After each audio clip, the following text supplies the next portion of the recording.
We live in a constantly changing world where the speed of information is changing how we think and act and connect with one another.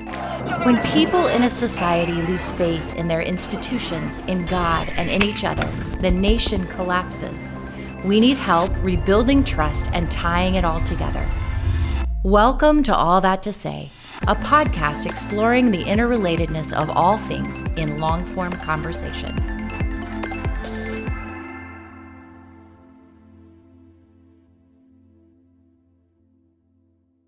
Hi, this is Jim Lyon. I'm your host here at All That to Say, which is an intersection of life, culture, faith, of ideas, a safe place to explore what it means to live in this, the 21st century, and what we can do to change it for the better.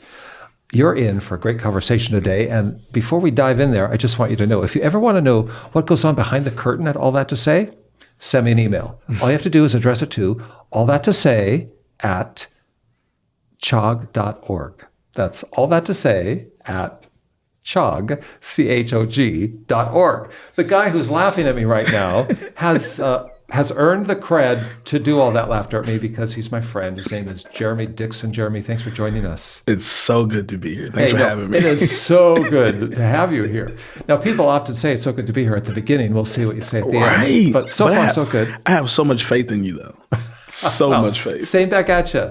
Jeremy Dixon lives far away from this studio where I'm seated in central Indiana. He calls Los Angeles home. How long have you lived in LA? So I'm 42, and with the exception of 1 year, I've lived in LA my entire life. So, I mean, that's home. Yeah. And Los Angeles, of course, is a place of energy and talk about the intersection of life, culture, ideas. It's all that. Yeah. And you've grown up in that world. But you grew up in a world that was framed by church life. Sure. Your dad was a pastor, a very prominent, influential voice. Mm-hmm. His name was Greg. Tell me about Greg Dixon. My father was the quintessential servant. He had an interesting childhood, was plagued with a number of physical ailments. I think that shaped a lot of the way he saw the world because of the loneliness associated with staying in hospitals for long periods of time. Being disconnected, having to kind of remain calm because of his heart condition. I think he had a deep compassion for people who were walking through difficult seasons. So he served people well. He loved deeply. He had enormous amounts of grace, a deep sense of fortitude. I think because of his, early childhood near misses with death, he valued life, at just a high level. And had a deep sense of fortitude. Once he decided he was going into ministry and that was going to be his life's call, like he threw all of himself into that. And so he was funny. He was a musician. He was a great orator. He was a great leader. He was a man of compassion. So, obviously I'm his son, so I all the great stuff, right? You're a fan. Exactly. I'm his biggest fan. I talk about him often. I actually watched one of his sermons this past Sunday before I went out to preach, and I'm in my office raising my hands, eyes full of tears, listening to him teach. Because he was still moving you. Yeah. And it's fascinating, right? 10 years after his death, and this sermon probably was 7 or 8 years before that, and I'm in my office listening to this on YouTube and just being completely touched by what he was saying, still being shaped by the principles he lived by, the things that he taught, his fidelity to the word and to God is amazing. And you're pastoring. You are now the pastor of the place that he once was the pastor of. He was the shepherd. Now you're the shepherd. You followed him. Mm-hmm. How does that feel? It feels, I guess there's probably a convergence of feelings. I remember early on, the first time I had to walk out and stand where he stood after his passing to preach, and at a certain point in the sermon, weirdly looking at my hands while I was preaching and noticing how similar they were to his hands. Yeah, you connected to him. Yeah. And so I'm not into the whole spooky stuff of, whatever, but there are moments when I think because of my life with him, I'm feeling his presence while I'm sharing. And there are moments where I actually filter some of my responses or decisions through the lens of what would Greg Dixon do? How would he respond? How would he feel? What did I see? So I think while I don't have him here as a person I can tap into for information. I can go back and pull from the things that I watched, the path that he took, the things he didn't say, the way in which he moved, and utilize that to kind of lean into my own personal call and responsibility. So and then it's kind of bittersweet, because then it's like those tough moments, the person that I leaned into is not here. So then there's that level of complexity. But all in all, I'm very grateful that I have the chance to serve in this capacity. And I have the predecessor that I did have, who I think gave me a wealth of information and even some of the soft skills to kind of navigate the complexity of ministry. Now, this church in LA is a thing. In other words, it's a church of substance. I mean, there are all kinds of churches. Every church has its own merit, of course. Sure. This is one that has a core critical mass that is known. It has a long history with great leaders. Before your father, there was another great leader there named Ben Reed, someone I also knew, who was a giant, really. And not just a giant in the sense of the local community of church life, but at the larger stage of life in Los Angeles. You're growing up in that world. Did it ever occur to you, as a teenager, as a young man, you think, oh man, I'm going to do that? Or did you say, no way, I'm not doing that. I'm going to choose a different path? So oddly enough, and I'm not sure this is everyone's testament, but a lot of children of pastors have said this was the furthest thing from our mind. Like, we saw all of the elements. And so for me, it was similar. Early on, I wanted to go into law enforcement. The two things. I wanted to go into law enforcement, and I wanted to be rich. Like, those are the two. They don't always work together, but right? I don't know how I was going to bring those two together. But when you're in elementary school, Yeah. And oddly enough, the year my father was installed as senior pastor, which was 1996, Bishop Reed, who was his predecessor, took an office that was down the hall. One day I'm in his office, and I couldn't tell you why I was there in Dr. Reed's office. And he reaches across the desk from 16 years old, reaches across the desk, he lays his hands on my hands, and he says, Geremy, you're the next pastor of this church. So my father had just been installed that year, and Bishop Reed was already prophesying that I was going to succeed him. And certainly the timing was a surprise to us, right? I thought it wouldn't be as soon as it was. But, having that in the back of my mind while you accepted it, I think it was Dr. Reed. It seemed plausible. It did. Yeah. You know what I mean? And, and I think between the fact that I had such a reverence and respect for Dr. Reed and his prophetic gift, and then all of the things that I was doing were pastoral things. I'm in the youth ministry. They're like, hey, Geremy, why don't you share a word? And I'm like, why? And I would be the one that spoke or said something. So I had all these elements emerging without any formal responsibility or sanctioning, that just were naturally a fit for pastoral ministry. So it kind of made sense. Well, I'm hearing you say that as you kind of got your feet in the water almost randomly from your point of view, you also found it fulfilling or satisfying. I mean, it pressed some buttons. I thought, yes, I can do this. And it feels good, like the right thing for me to do. It was a moment, I tell this to people all the time, there was a moment when it felt like it was the only thing that made sense. Of all the pursuits that exist, of all things that I maybe could have done, ministry just felt like this is the only thing that makes sense for me. All of the gifts and talents or ways of thinking or modes of operation, all of it leads toward just being with people, leading in some way, trying to navigate and negotiate big ideas that are going to impact the world, to see the kingdom's consciousness expanded. This is what just was invigorating for me. And I'm like, well, I guess the rich thing and the police thing is out of the question. Because neither of those are working on this. Although sometimes, come on, you wear a uniform and police your crowd, don't you? No, you don't. I wouldn't say it that way. Okay, but so here you are as a pastor, and you've stepped into those shoes. Your father did pass away suddenly 10 years ago, and you found yourself with a knock on the door from the local church. Yeah. Geremy, come home, help us. And you have. First up, what's the best thing about being a pastor? What do you like best? This is going to be so strange, because I don't think this is the good answer, but I'm going to tell you the truth. So I was in a session with... Geremy, yes. The truth is always a good answer. Okay, all right, I'm going to tell you the truth. I was in a session, and I was listening to Dr. Ron Fowler talk about his retirement. And he said, he was a pastor, a prominent pastor. Yes, prominent pastor in the Church of God movement, a great friend of my father, incredible leader. And this man, I mean, he was, you and I know him, just an incredible thinker, credible leader, credible teacher, just in all kind of ways. Anyway, at this session, he said the thing he missed most was the children. And it just fascinated me, like, of all the things that you could miss. Yeah, you couldn't have predicted it. Couldn't have predicted it.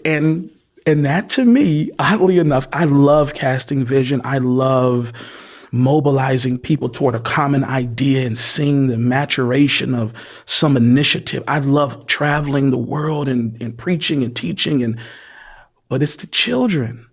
For some reason, the children is, for me, I think when I'm done, I'll probably say it's the thing that I'll miss the most is to see. So this past weekend, we had our church picnic and a new family was there. And the father came to me and he brought his son, who couldn't have been more than maybe third or fourth grade. And he says, Pastor Geremy, I think you need to meet this kid. Something, okay, well, yeah. Sure. And he said, because this is my son, and I can't remember his name right now to save my life. He said, my son would rather be in church with us than in children's church. Mm-hmm. And he takes copious notes and we discuss them after church. And he said, and it's amazing for us to see this young guy who prefers to hear you teach. And I thought, and so there are stories and examples of just seeing children and their faith come to life. That's right.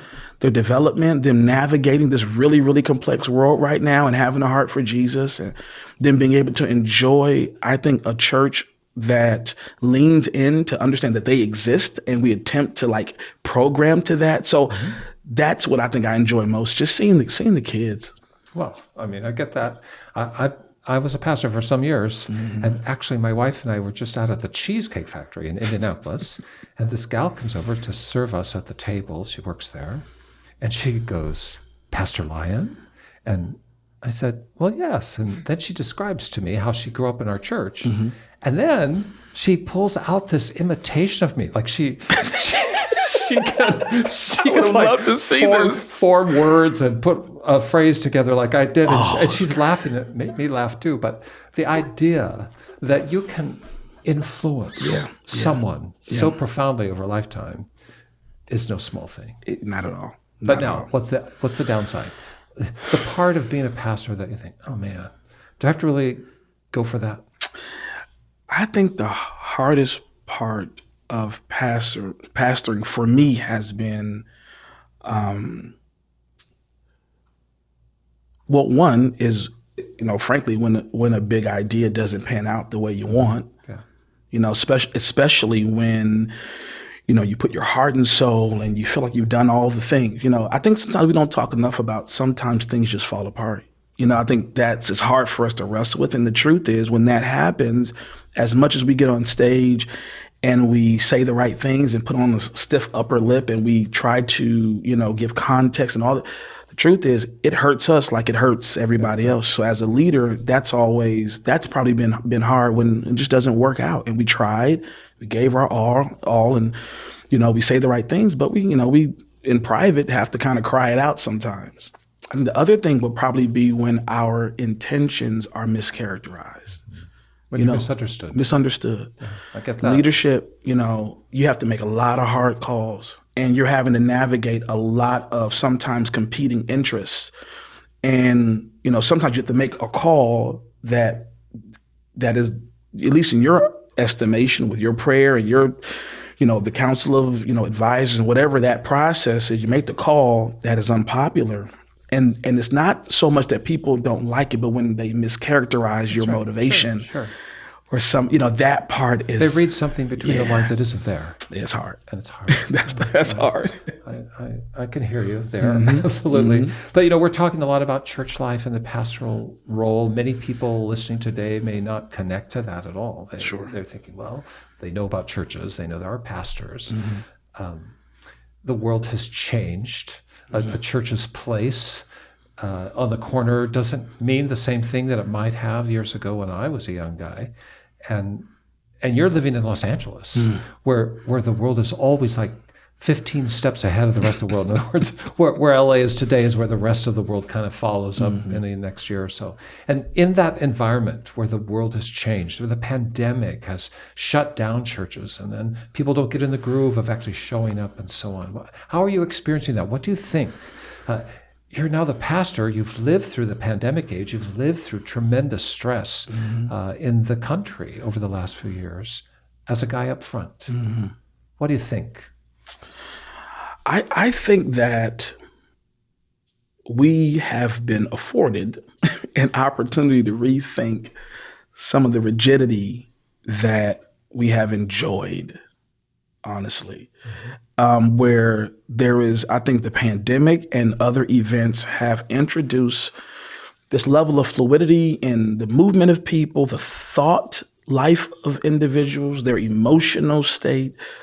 Just there are a lot of variables now.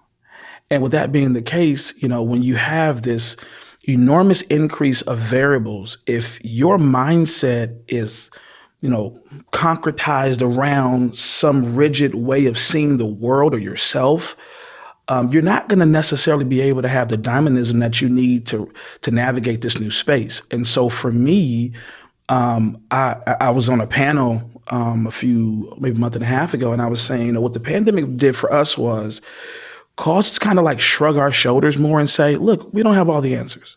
And we're going to extend ourself grace, and we're going to extend others grace, and we're going to allow for our thought life not to lose hold of the fundaments that we find in our faith, not in that way, but methodologies and delivery systems and the way in which we engage with others has to be much more intuitive. It has to be much more gracious. We have to, I think we're having to invest in a new level of curiosity and holding space is a big phrase that everyone's using now, holding space for people. And so I think, like you said, LA is interesting. LA is, been called the melting pot, which it is. LA is very vibrant and colorful.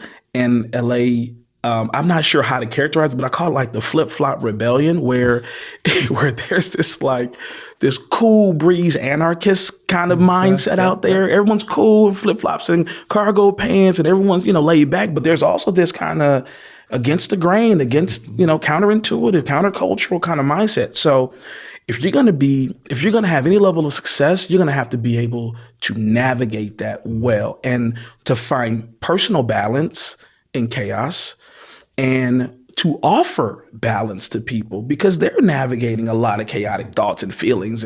So I think for me and for many folk, probably all across the world, they're having to rethink kind of, it's like, okay, I do believe we ought to, I think chaos causes us to certainly hold the horns of the altar. Like we got to find those things that shall not be moved, right? And we hold fast to those things, and then everything else is up for grabs. We say, okay, let's talk about everything. Like these things are fixed, but all the other things, let's talk and figure out how we navigate this new reality. As I'm listening to you, Geremy, I'm thinking about the development in our culture around us and things that used to be kind of taken for granted in church life. And again, I was a pastor for 42 years. They don't exist anymore. I used to go to a hospital, and if I was a pastor, then that made a difference. I could get that parking place nearby. Not that it was important to me. I'm just saying there was a certain kind of cognitive recognition in the culture that, there's a role for you to play. But that's all kind of evaporated, I think. And then there's this whole idea of trust. I'm so struck by, we live in an age where people don't trust anything, really. I mean, we don't trust the news, really. Yeah. We don't trust our doctors. Think about all the drama about the vaccine for the pandemic and everything, and medicine has kind of been blown up. Everybody thinks they can go online and read some post and become an expert, and so we don't really trust the experts. We don't trust our courts. We're not sure the courts are really doing it. We're not sure we can vote. We don't trust our electoral process. I mean, you just go down the line. We just don't trust. And I think churches aren't maybe altogether paying attention to this. Churches as institutions are in that same boat. People are not going to give you the benefit of the doubt. In fact, they may be hostile because there's a certain conspiracy theory meme that's taken over people's thought life about everything. And so that means that church life, You can have your people circled in a wagon, the ones that are the remnant, but for the church to actually be salt and light or to have impact, we have to address the trust issue. Yeah. Now, I'm kind of leading the witness here because you have described your pastoral ministry in words like, you love mobilizing people, you love seeing something come to pass, getting and engaging and changing the world and all that. Those are external calls. How do you think we can do that in a world where nobody trusts us? Yeah. What do you think as a church leader should be going on to build trust?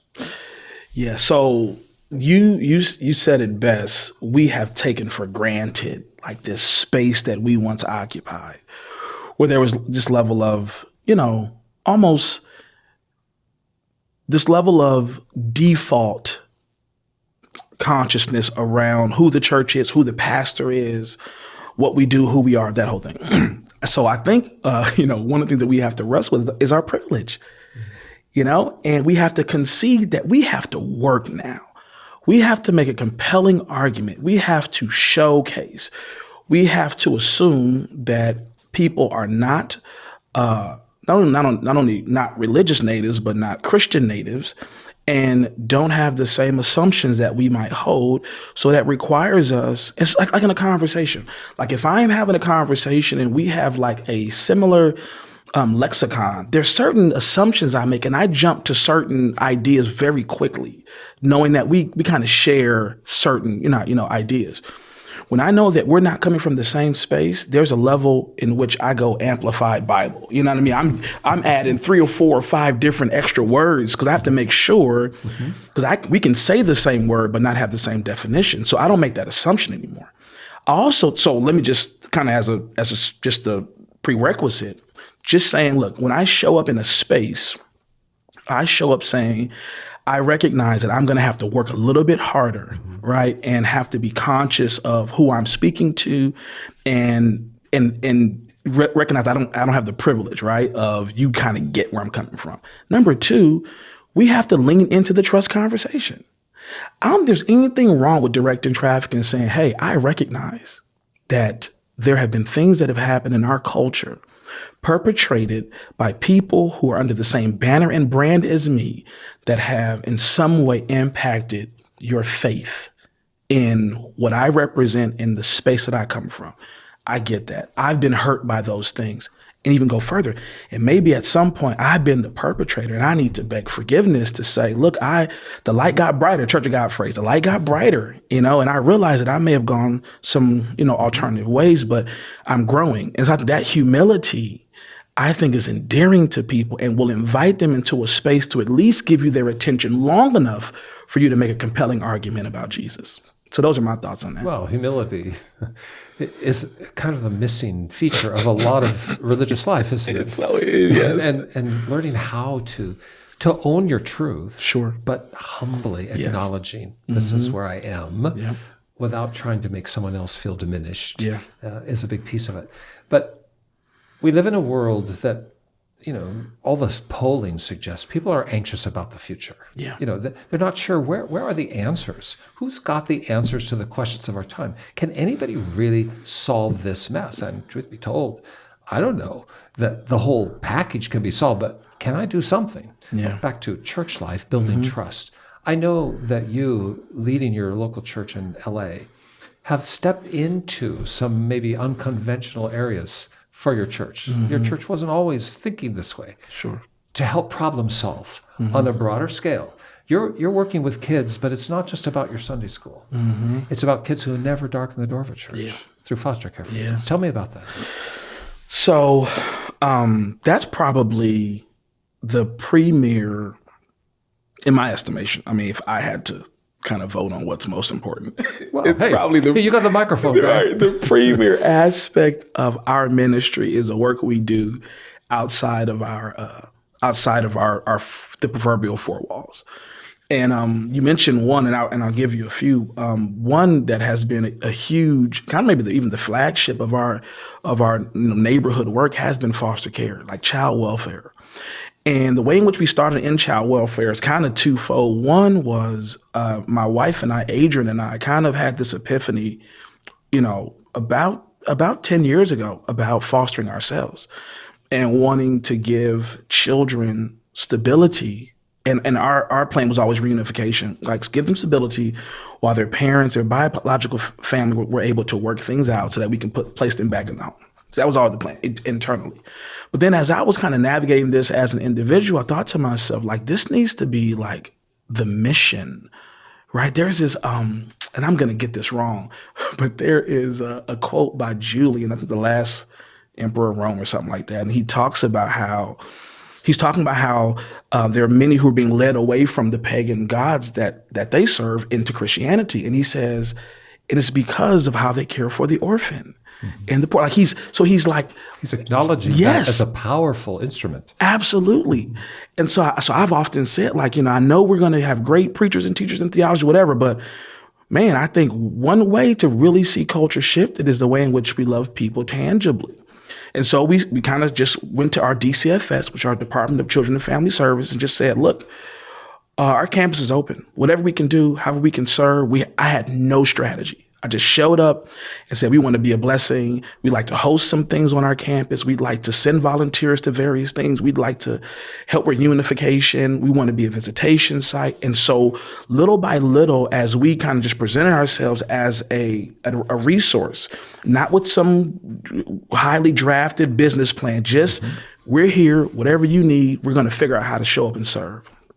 And that became a really great relationship that we have now with DCFS. We co-founded an organization called 3FN, Faith Foster Family Network, that is a coalition of about 5 or 6 churches now who partner up to do collaborative work around child welfare. We've become a visitation site. We've hosted a fatherhood program on our site. We have a teen club on our site. You name it. We just kind of leaned heavily in. And here's what we recognize, and the data bears this out. Almost every social ill in our country can be traced back at a high level, as far as the pipeline is concerned, to children who grow up in places of instability. The prison population, poverty, drug addiction, sex trafficking, you name it.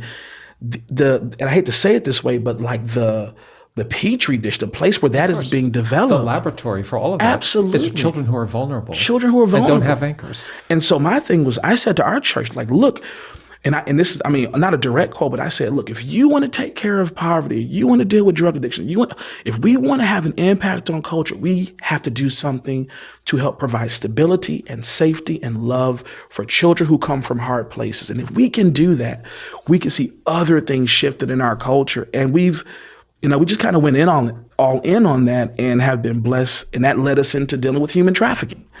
And let us dealing with, so I think we've just kind of like expanded, but it all started with us saying, we've got to care for kids. Well, how do the people at the State Department of Child and Family Welfare receive you when you walked in, though? Did you?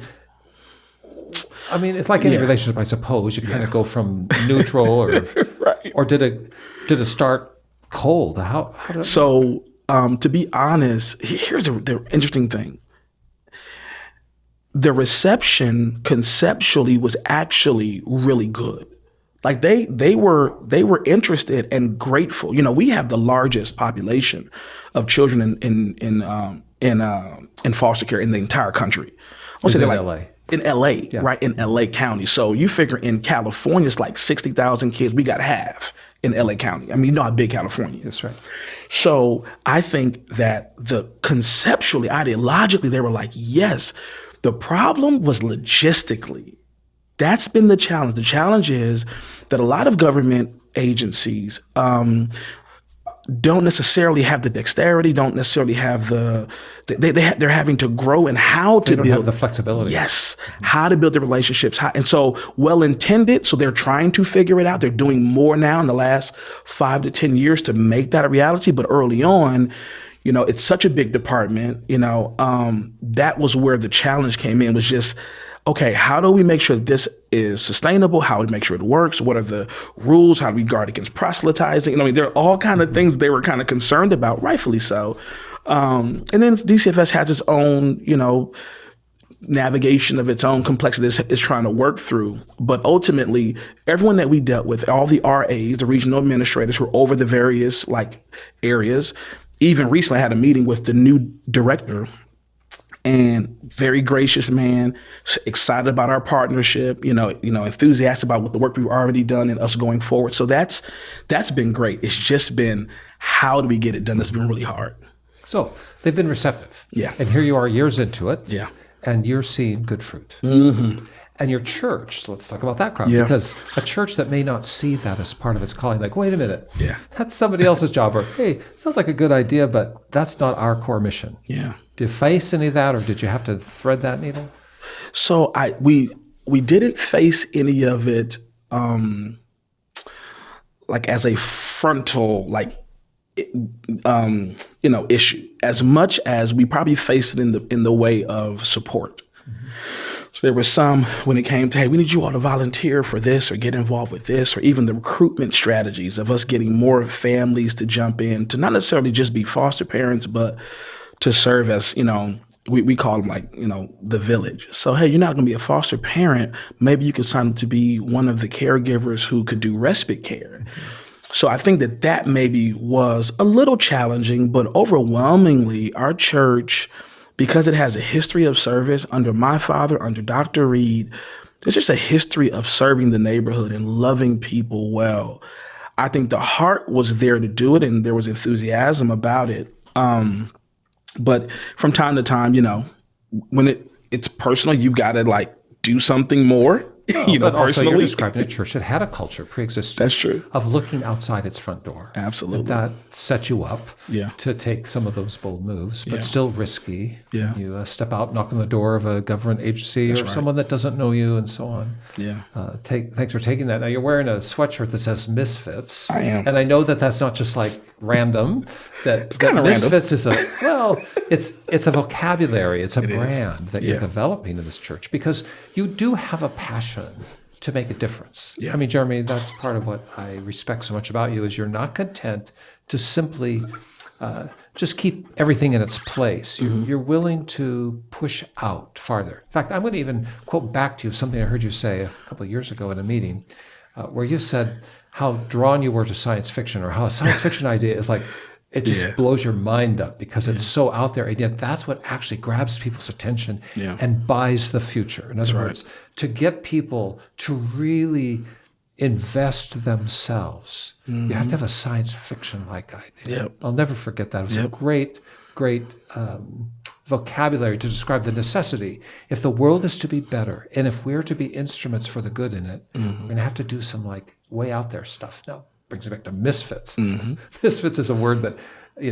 originally I think first in hearing that would say you know what, I'll get in my car and drive by that one. And yet you're actually promoting misfits. That's right. So what do you mean by that? What's going on there? So to take a step back, the quote that you're mentioning, I did at a regional convention, and it's a Sergey Brin quote.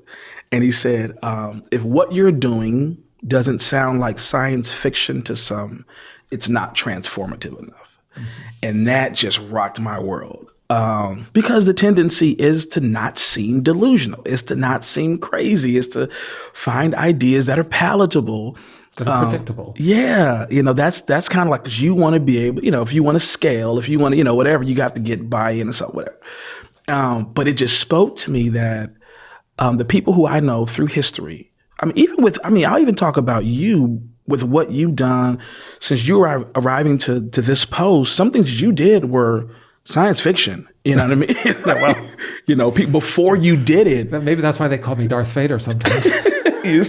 For my audience. But I sit in a chair leading a group of churches in this country called the Church of God. And so that's what you're referring to. Yeah. When I came, I took some chances. You did. That's right. Some big chances. Yeah. And so with that, so from that being kind of a personal ideology, I thought what I kept finding was there were more and more people who thought like this. More and more people who had maybe what seemed like delusional or science fiction based ideas about the future, especially when it came to the kingdom. People who looked at transformation and culture through the lens of a myriad of platforms and modalities, people who understood the power of preaching, but the power of media. And they understood the power of the altar call, they understood the power of technology. and understood that there was a way in which you had, recently you had a gentleman on here by the name of Alan Swoop, who's a Christian hip hop artist. And this incredible guy, his mother was a pastor who also passed away, a good friend of my father. And Alan, has leaned fully into hip hop culture through the lens of the kingdom.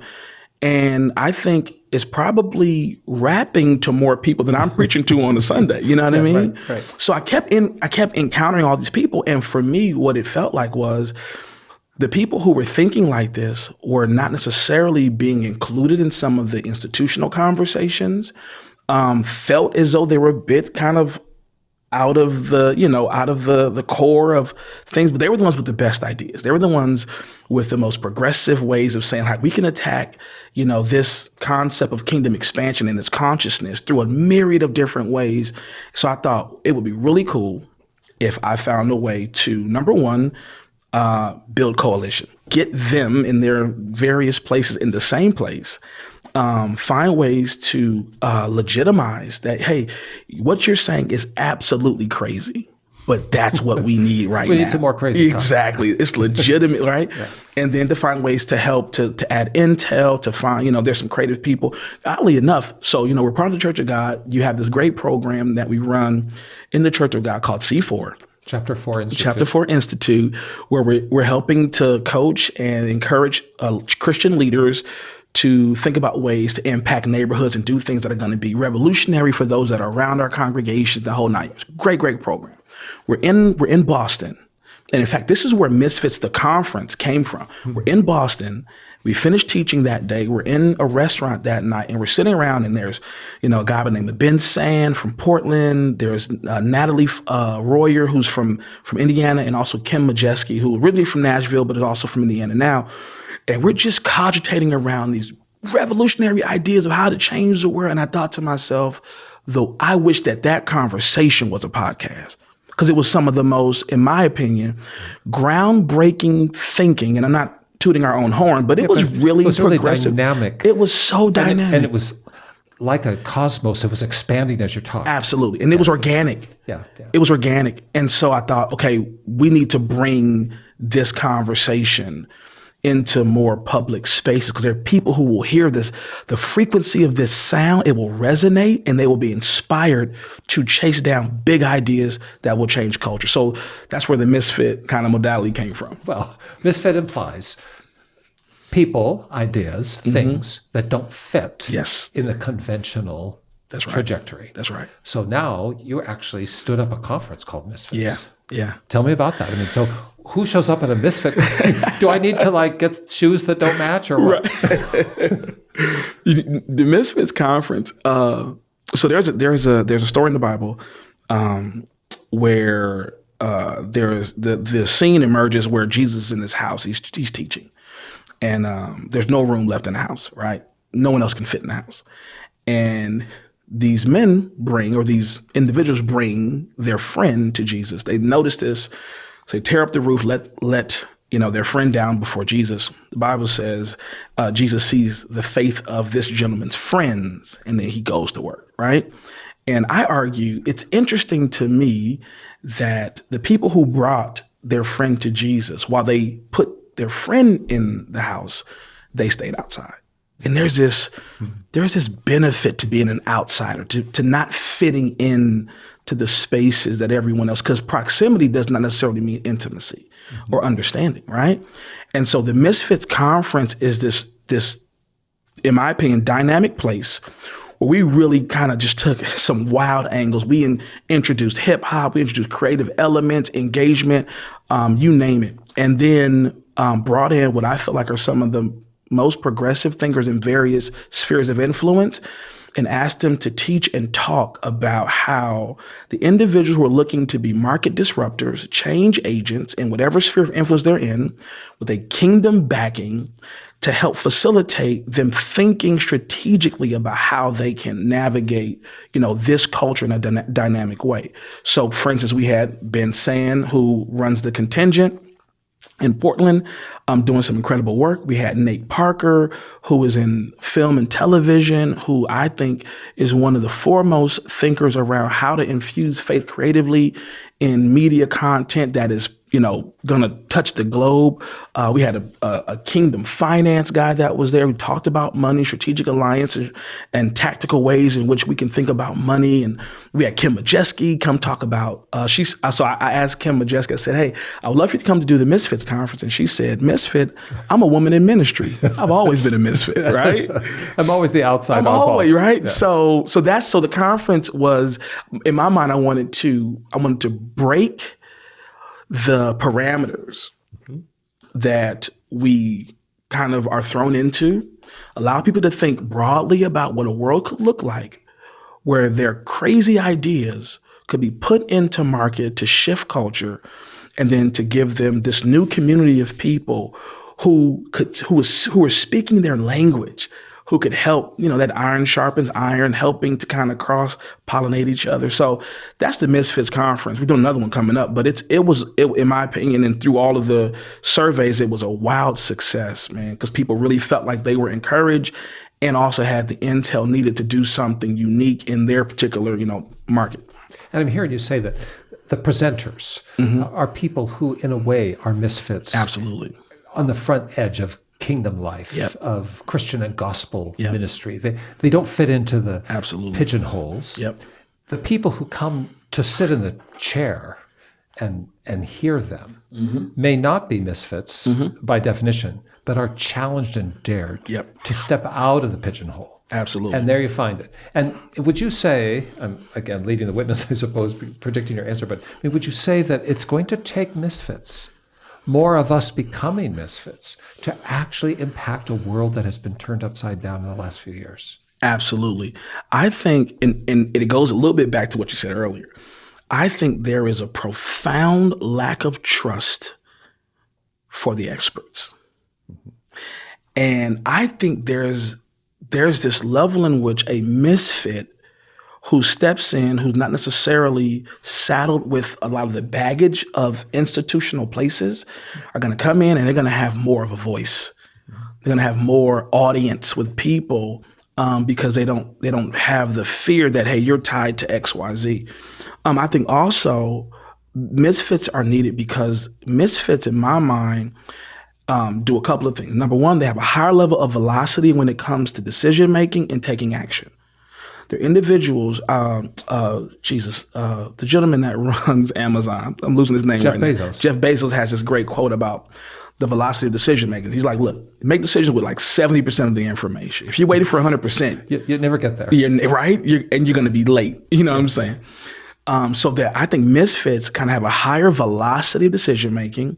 I think misfits have a higher level of curiosity. So, think about like skunk work. They're willing to get into R&D in a different way and fail fast, fail big. They have a high tolerance for pain in that way. And so those individuals are going to, I think, have a larger level of success.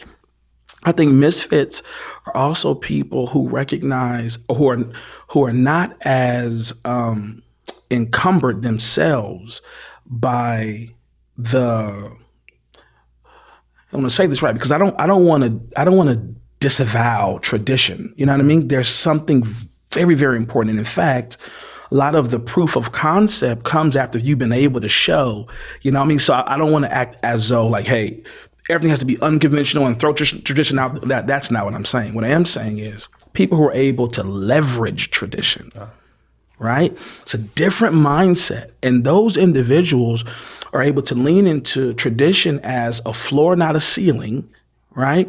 To yield from it, whatever elements can be useful to take the next step. So I think the culture it responds well to that. And now here's what's crazy, in both negative and positive ways, because we've seen people who had really negative agendas who are misfits that have really impacted culture negatively. A lot of influence. Right? That's right. So I think it's a very neutral concept. So what I'm trying to do is say, look, there are enough negative misfits in the culture. Let's try. Let's harness some of heaven's business right here. Yeah, that's right. And do you think, as I'm just listening, and my mind's running wild, churches, which are institutions in the main, or I mean, they're established at some level. Maybe the best way forward is for churches to be anchors in a world of misfits. Absolutely. Where they become the stage Yes. that welcomes and encourages misfits. But the misfit by himself or herself is not really able to achieve unless you've got the Starship Enterprise. Absolutely. You're not going to be able to go out to the ends unless there's a stable basis. Hands down. And there's where you are. Am I hearing you say that's where the church you lead wants to be? Think about it. This whole Misfits concept and conference is held at the Center of Hope Church in LA. You know what I'm saying? So I feel like what I'm advocating for, and this is what I would love to see all around the nation and the world. I'm advocating for the church is the greatest delivery system that the world has ever seen, in my opinion. Now, there's some things around segmentation. There's some errors. There's some issues there, right? But as far as what the core meaning of what Jesus meant, right? So here I love Jesus when he's talking to Peter and he says the whole exchange about who men say he is and who do you say I am, and then and then he says, "Upon this rock I build my church, and the gates of Hades will not prevail." And I used to reason that like the gates of hell, and I have sermons about hell won't stop what we're chasing down. And then I thought, I think there's a deeper meaning here, that when he says the gates of Hades, he's talking about the place of death, that death won't even stop. So even his own death. What'll happen though, that there'll be a delivery system shift, whereas Christ was among us incarnate. And then when he dies and rises again, now the Holy Spirit lives in us. So same power, different delivery system. And over the course of time, as the ways in which the church has existed changes, the core of the gospel and its efficacy and its purpose will not change, but the packaging will. So death of an organization is not death of the movement of the momentum of the gospel.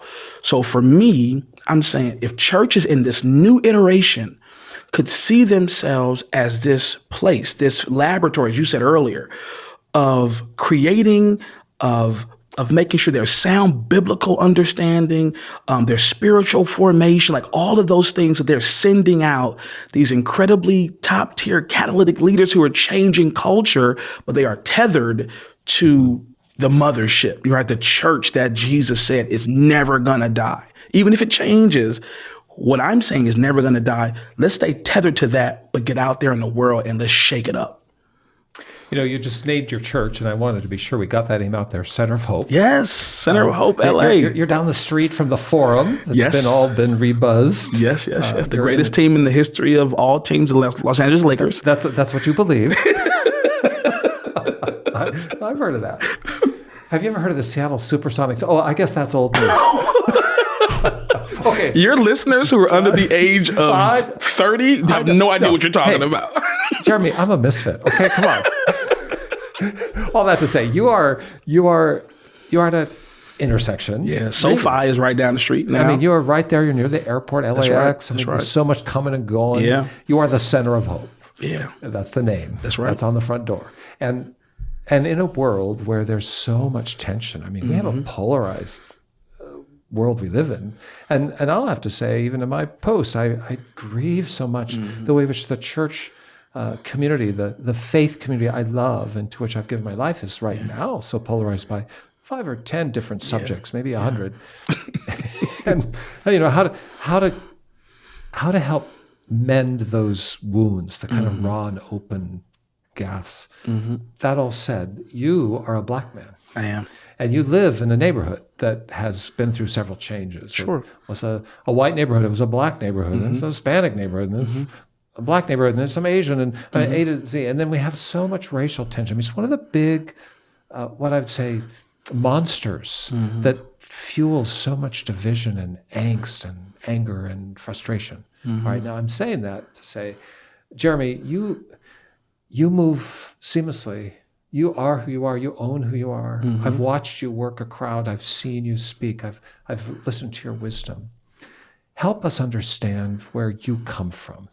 What is your life journey in the United States, in LA, as a 42-year-old black man who's navigating a world that's not just black. One of your challenges in your local churches, it's not just about black folk.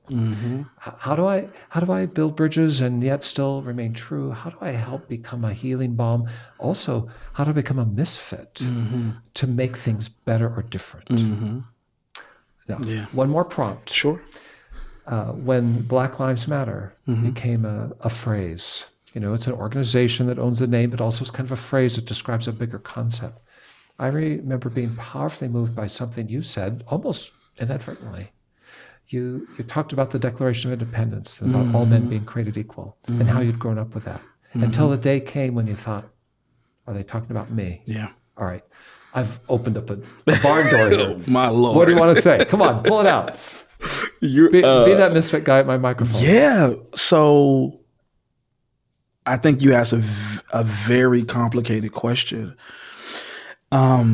Because the truth is, as an African-American man, the reality that I wrestle with being a student of the gospel in the life of Jesus, and the reality of having to navigate what are natural responses to everyday microaggressions and everyday realities of inequities and injustices, and what would emerge as a natural response, even if it's not, my response would not be naturally hostile, it would be naturally distant. And knowing, Reserved. the natural recourse would be to remove myself from whoever they are and whatever that is. And then we have this message of incarnation where Christ is like, lean in, and the truth is, there have been seasons over the past 3 or 4 years where those two have been like distinctly disassociated, where I knew what I was supposed to do. And then what was emerging every day was this reality of, man, this has just reached a fever pitch in my lifetime, which we know that historically there have been much more critical times, in our country when it comes to race and the oppression of people of color in general, Black people specifically. But in my lifetime, if there's this fever pitch that we feel like we reach, and the natural inclination was disconnection, was distance, it's safety, self-preservation. This is a dangerous world. I'll just withdraw. Absolutely. And then you have the gospel, and the gospel is like, lean in, connect, and so I think for me, sometimes I think we can be a little dishonest as human beings, particularly when it comes to clergy or even Christianity, where we're not truthful that, there are times when I was like, and I hate to say this, I'm saying it's going to be on the line forever, but there were times when you heard phrases like burn it down and something resonated. And you knew it wasn't something from heaven, right? So it's not that it's right. Exactly. I get that. It resonated like the so my point in saying that is simply to say, what I've had to do is I've had to think about the fact that tension is not one that's going to be solved or necessarily should be solved, as much as there's this level in which incarnation does require confrontation.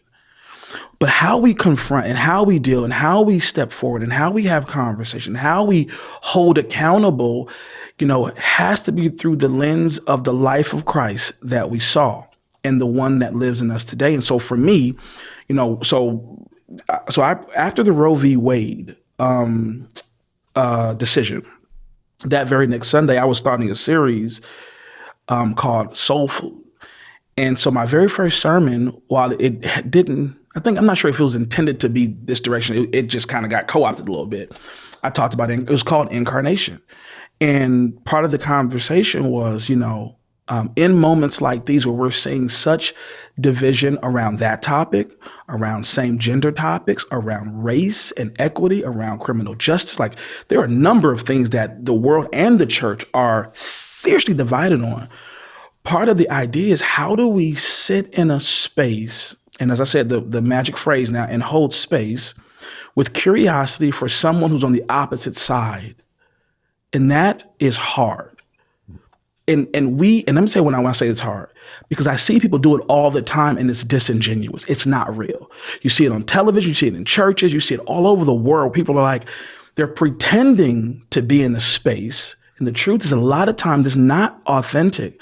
It takes a lot of intestinal fortitude, and I think spiritual grounding, to sit across from a person who not only holds a value system that's antithetical to yours, but is perpetrating realities that are actually impacting you, and to find ways to pull the layers back, to get understanding, to recognize there are narratives that are feeding or motivating this way of thinking, and to be able to like empathize. It's hard. It's really, really hard when you feel as though you've been on the losing end of that person's activity or way of thinking or rhetoric. So for me, I'm a work in progress on that. I'm gonna be honest with you. I'm a work in progress. I wish I could say I solved it and I got to a place of, of nirvana, what I'm saying, to use but I wish I could say that. But honestly, the path for me has been trying to put myself in those positions, those situations, those conversations, understanding my narrative, my experience, what I have lived, and to say, okay, but there's value in that person's experience, their narrative, and where they've come from.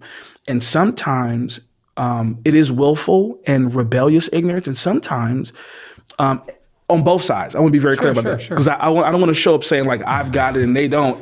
On both of our sides, and sometimes for both of us, there is just we just didn't get it. We were taught, we were raised, we were led. The formation of our minds around the age of 4. Have impact for the rest of our lives. So for me to think that someone is going to quickly be able to disassociate from something they have lived in the formative years. In a way, subconsciously. Absolutely. Yeah. So I think that has been, I'm just being really frank with you, man. It's been hard. It's been hard to say, it's like when we talk about, particularly in the holiness tradition, we talk about like buffeting the flesh, or like that's oftentimes associated with like sexual sin or some other vice, but buffeting the flesh when you want to lash out with righteous indignation.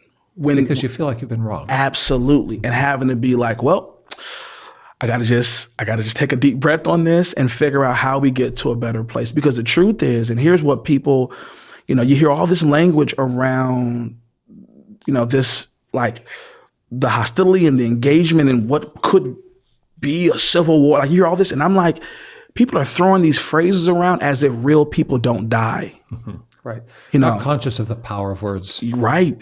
And so I have to be careful. I think about with my family, there have been times when I had to be careful because what I feel, believe, or my maybe short-temperedness could impact them negatively. I could put my children in harm's way if I'm not conscious and poised. And so it's difficult. When you say, you don't realize they're walking away with something that you didn't imagine. Absolutely. That's going to frame them. Yes. Because in the moment. Yeah. Yeah. And I guess I so appreciate your respect for story. I think what you've described, peeling layers away, everybody has a story, don't Everybody, they? Yeah. And we don't often acknowledge another person's story that has framed them, and peeling the layers of our own story so I can understand myself before I lash out at someone else. And all of that is a part of the incarnation. It's really rich theology. Yeah. But I also want to just go back a little bit to the black guy growing up in L.A. Mm-hmm. I'm a white guy who grew up in Seattle, so you know that. And many, I've heard it said, what's the problem? Like this old news, this racial tension is like yesterday's headline. Why are we still talking about it? Because for some people who didn't experience deprivation or being pushed to the curb or haven't, microaggression is a term, they're not conscious of it or haven't seen it or haven't felt it. They think that while that may have been a real thing a long time ago, it's not now. Mm-hmm. What do you say to that? I would say nope. There you go. Because I could say something, but people look at me and they don't hear my words the same as they might yours. You say nope, because in your experience, your journey, and it's your story. That's right. No, there's a real challenge here still today. Yeah. Oh man. So I think that, I was reading a study, I want to say 1965 or 68 until right now, the wealth gap is exactly the same.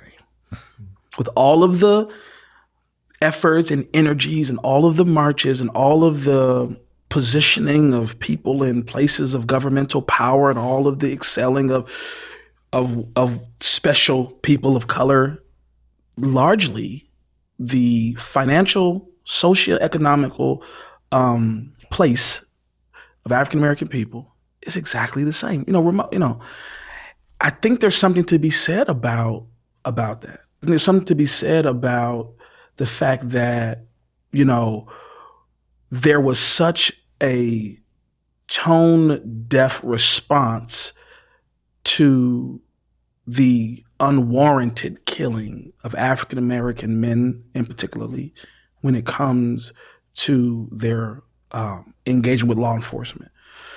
There's something to be said about the fact that the criminal justice system has some elements that are seemingly engineered to impact people of color in ways that are distinct and different than our white counterparts. There's something to be said about the fact that we are continuing to see, I was looking at a report recently about African-American family that by changing the race of the homeowner was able to, gain a higher value on the sale of their home. Like these things that are happening, it's something to be said about what we've been seeing with the killing, of those 9 African-American people having Bible study. Like this stuff and the way that harkens back to a time before me of church bombings, when a young man walks in there, and takes those lives. And so there's so much happening in our culture, and there seems to be silence from some of the appropriate parties, namely, I think, in some of our church and religious spaces. There seems to be a level of aggression or hostility toward the idea that systemic racism still exists. I won't get into specifics on names, but they're highly influential people who utilizing their platforms to create, I think, or to help promote ideas that are more divisive, that have people of color on the losing end of some interactions. And I think when you start to go down the path, my thing is this: we talk a lot about reconciliation, and I think that's an important construct and conversation. But you got to have confrontation first, and I mean that in the most, legitimate definition, not hostile, but just confronting issues. Speaking it out loud. Absolutely. Yeah. And having a level in which we say, okay, even when it comes to what it seems to be in certain spaces, an attempt to remove certain aspects of history from our history books because it creates a level of guilt in young white minds. Like these things are real things happening in real time right now. And it's problematic.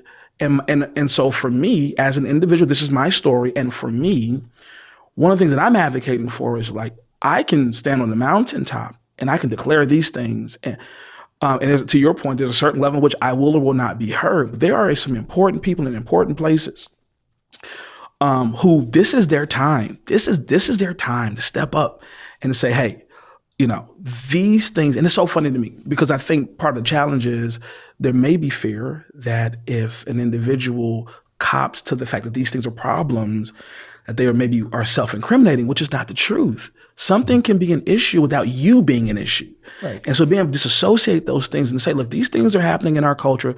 We need to talk about them, we need to deal with them, we need to create platforms and methods for us to strategically get out of this, and I don't have to walk around with personal guilt. You know what I mean? That will keep me from speaking out against what's happening in culture. So, for me, this is as much a problem now, I think, as it was on some level when we were as African Americans attempting to fight for certain justice and equity in the 60s. You know what I mean? I think this is the time because we're going backwards in some ways. there may be some legal frameworks that have been changed and altered from the 60s and all of that protest. I mean, there are some acknowledgments in the law. Sure, absolutely. But I'm hearing you say, and this is the point of my question, Geremy, is to hear your story. Yeah. Is that you're 42 years old, you've lived your whole life in LA, and you've lived a life of privilege at some level. Your father was a prominent pastor, and you have a platform. But for all of that, you have felt it. Sure. You would say, honestly, I understand why some people get really hot about this because I can too. Yeah.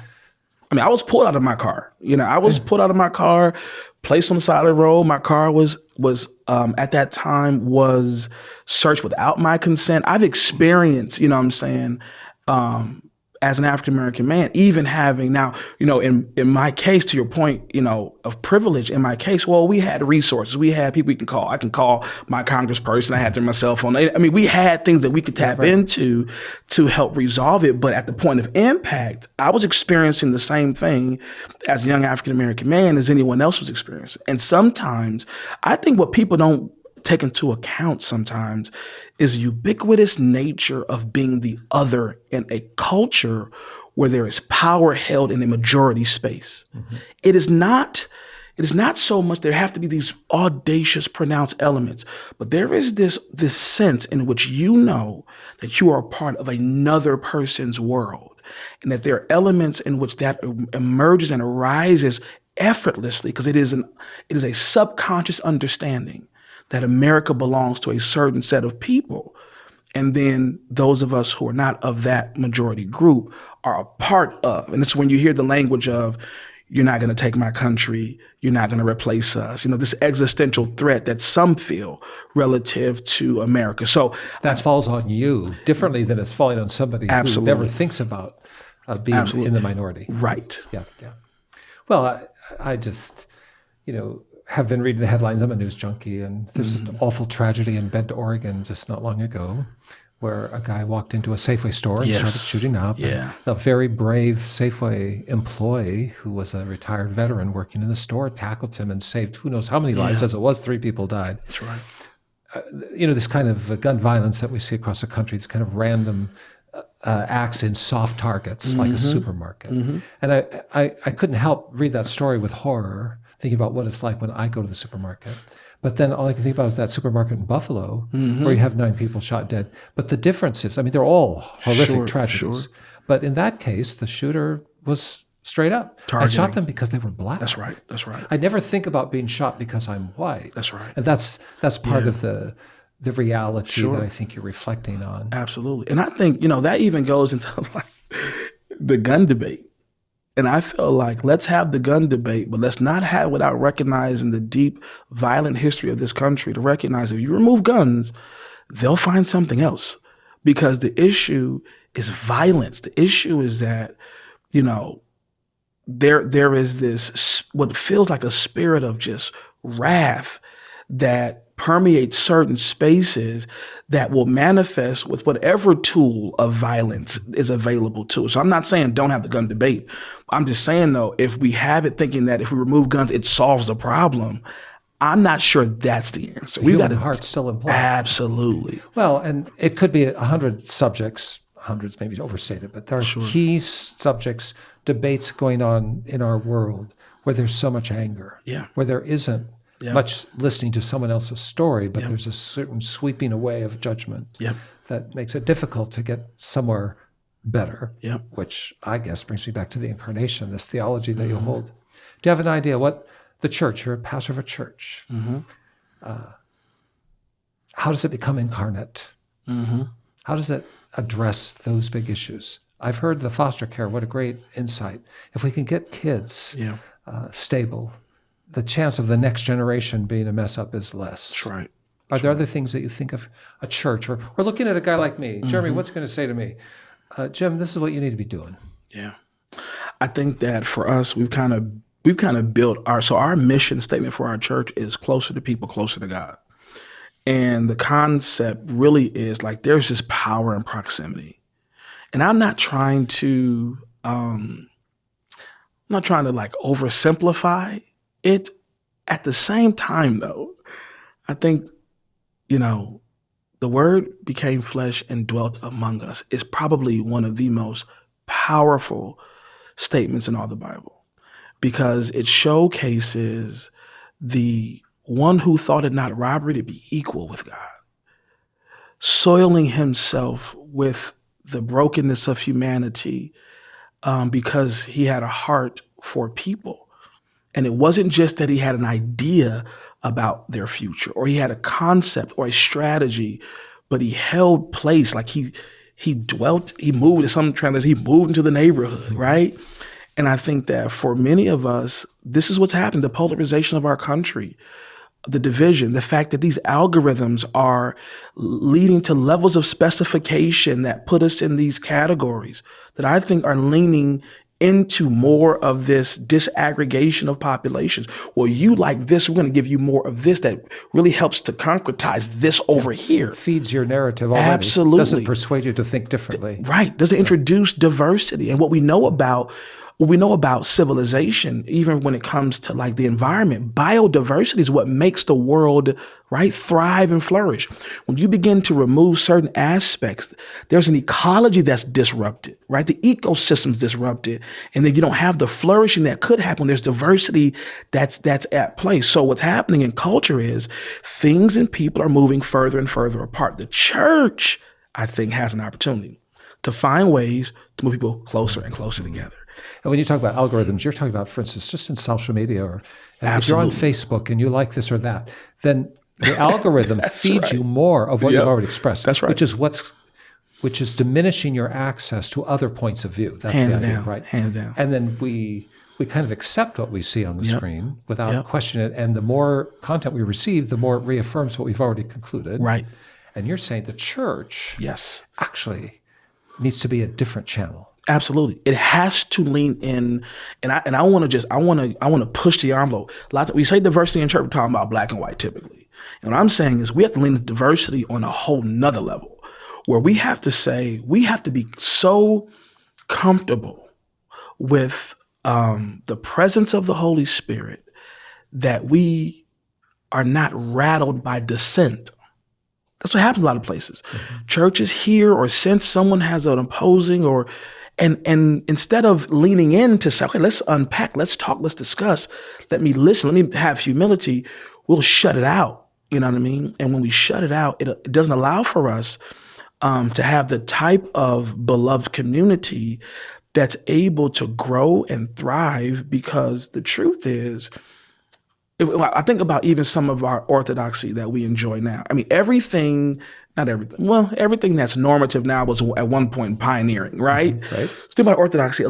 Some of our most, like the hypostatic union, the doctrine of the Trinity, came from conflict. Yeah. It wasn't like someone had an epiphany. It was conflict, conversation that then provided, right, this new normative of orthodoxy that we live with. I think the same thing is true when it comes to what the future looks like.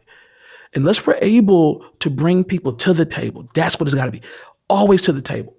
We're angry, come to the table. We're hurt, come to the table. We're confused, come to the. Let's not leave this table.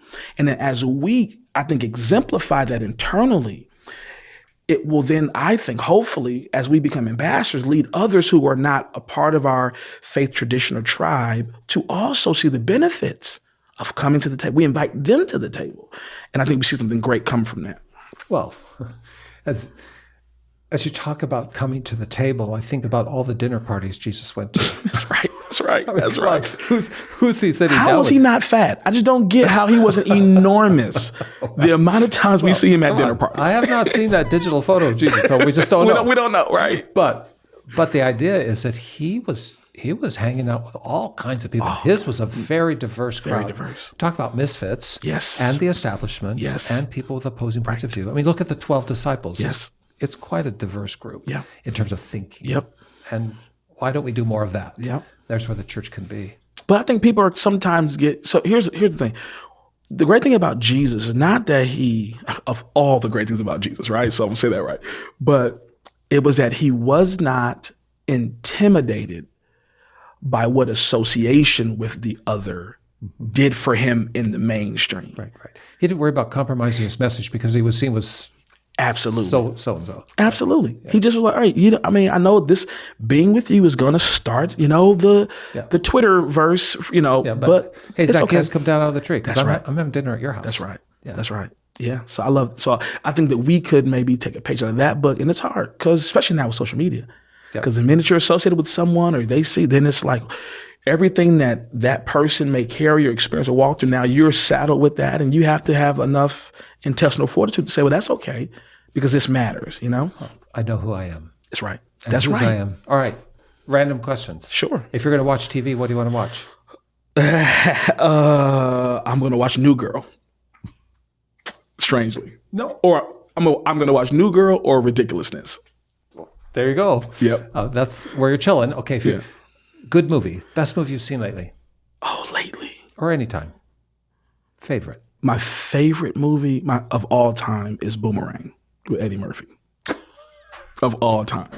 Are you kind of... I have some reasons behind that. My favorite movie of all time. No, I'm just thinking you're too young a guy to be hanging out with Eddie Murphy. Exactly. But, yeah. All right. If you're going to listen to music, what do you want to hear? James Taylor. James Taylor. That's my favorite artist of all time. And why? Give me a song. His story. Oh, I can give you 1,000 songs. Fire and Rain, Copper Line, Something in the Way She Moves, a Traffic Jam. I mean, you name it. Like I love stories, as you mentioned. I'm just a huge fan of stories. And James Taylor, in his baritone folk style, tells some of the greatest stories. And that's how I actually fell in love with it. He sang a song on Saturday Night Live one time. I was like 15. And he sang the song Secret of Life. Secret of Life is enjoying the passage of time. I had never heard of this man before. I watched this on Saturday Night Live and I thought to myself, I'm going to get all of his stuff to see what else might be good. And that was a wrap. The measure of its greatness is it still lives. It still lives. It's still fresh. I go to his concerts and he wears the same outfit and sings the exact same way to this day. And if you're going to go for a restaurant for food, what kind of food do you want? So I think that Mexican food is God's food. I think that of all the cuisine, God handcrafted Mexican food. I love Mexican food, but I'm still a steak and potatoes kind of guy. So I'll hit up Mastro's or something like that, So if there's anywhere in the world you want to go, where do you want to go? Oh, I've been a lot of places. I would love to. I think I want to go. I've been to Africa a lot. I've never been to Nigeria. Mm-hmm. I want to go to Nigeria. What is it about Nigeria that draws you? Everyone I've met from Nigeria has, I haven't met a lot of people, but the ones that I've met has just this strength, this mental fortitude, this progressive, like it's just, I'm fascinated by the people. When I'm in other parts, when I'm in Southern Africa, I'll meet someone or they'll talk about Nigerian people and it's like, they're some of the greatest, most brilliant people on the planet. And so I just want to go there and breathe the air. I hear it. That's awesome. Yeah. Geremy Dixon, I am so thankful that you're here. And I'm so thankful that you're the misfit that also fits in everywhere. And thank you for just sharing a bit of your life and your journey and some of your insight with us. I promise you, every time I'm in a room with you, I'm better. I really am, because you make me think. Thank you for that. Thank you. So this has been good being with you, man. All that to say, Geremy Dixon, you're the man. Let me just say it out loud. So you are it. I'm going to take that clip and just use it as my intro wherever I go. Okay, how about this? I want to grow up and be like you. There we go. I'll take it. I appreciate that, man. It's been great being with you. Godspeed. For more information, visit allthattosay.org. Thank you for joining the conversation. Don't forget to like and subscribe.